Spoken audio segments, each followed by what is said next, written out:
Charge, the brutalistic brawler who doesn't even think of moving backward as a concept. Charge is the first rare style we'll be tackling, and it's a serious menace in generally anyone's hands. The only type of gameplay you'll be able to achieve with Charge is complete infighting for one key reason: it doesn't have a backdash. Holding S and pressing space does quite literally nothing, so you have almost no way of getting out of a scenario unless your opponent moves first. Since you're such a close-up fighter, your swings hit hard and are powerful across the board. You throw every swing with some serious power behind them. Needless to say though, if you want to play Charge, you have to master the art of close-range combat.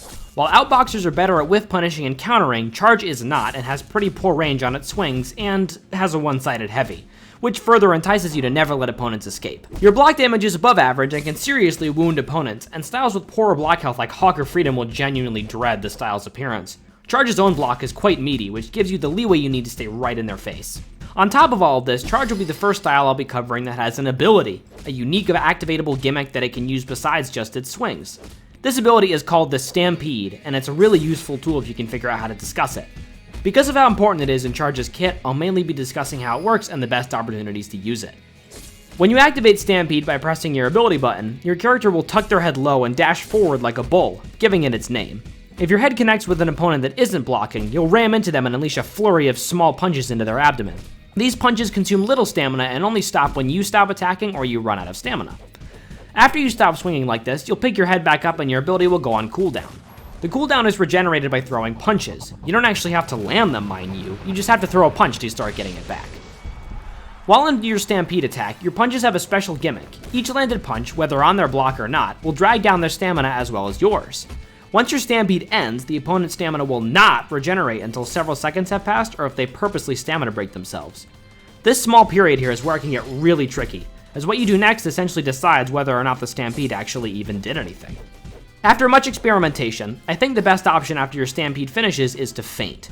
I say this because if your opponent still has any stamina left once your Stampede is over, they're going to do everything they can to flee and get their health and stamina back. Feinting in this scenario will trigger their reflex to try to dodge your heavy, since they're panicking, but if you catch them with the light swing follow-up, you can both solidify the damage you just did, pile on more, and force them to soak all of it since you just ripped through their block. Since Stampede's entire actual usefulness depends on your opponent's block and stamina health, it's best to try and throw it out when one of those two are relatively low. While not a bad option if you're in a pinch, hitting an opponent who has a full block or full stamina with your Stampede won't exactly get you the pressure you want. On top of this, Stampede isn't exactly as easy to land as you think. While quick and bearing good range, the animation of your character tucking their head down makes your ability used very obvious to skilled players. Stampede can be perfect dodged, and if you generally miss the attacker or if it's blocked, you'll be stunned long enough for the opponent to land a few hits on you. Because of these counters, it might take some time to properly learn when a Stampede should be thrown. An extra note, if Stampede is blocked, both your light and heavy swing will come from your left hand every time. Smarter players will know this and will dodge you if you wildly swing out of your whiff, so stay sharp on that.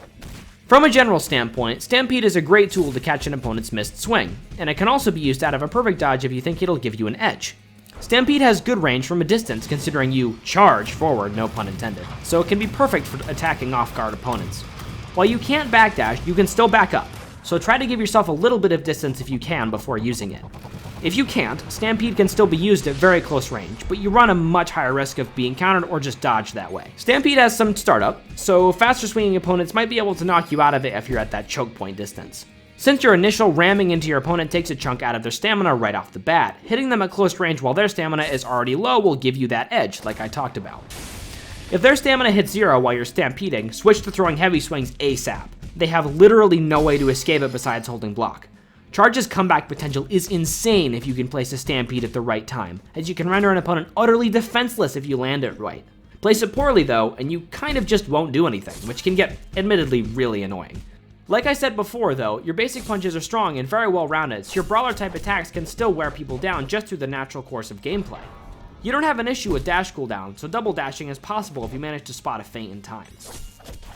Another side tip is that Stampede consumes a good chunk of stamina on use, roughly 25% on activation, give or take a little.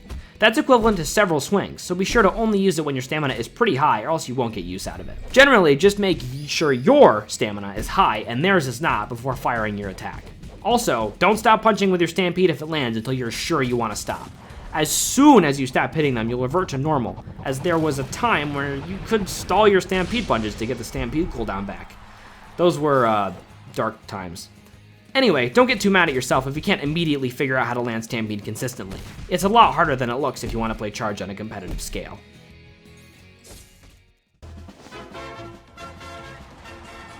In total, Charge can only be played offensively and has little room to opt out of encounters or flee situation. Your dodging skills are going to have to be really smooth so you can perfect dodge attacks that would otherwise be inescapable for you. You can't run, but your opponent can't hide. Stampede lets you close the gap that other styles usually can't. Breaking people down to a nub and shattering through their block is how you get big range of damage going.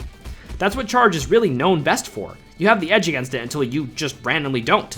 Your swings are wild and uncoordinated, making them slower, but you might as well have spare dynamite in your fist with the fantastical damage and pure power. The ring is yours when you're playing as Charge. You just have to understand how to travel through it. With this offensive guide now finished by me, Dave Pyramid, it's pretty likely you'll be getting some one-round KOs, which is basically just a rage quit. I hope you guys learned something, and I'll catch you on the flip side. Peace out. Let me break it down for you, Mark.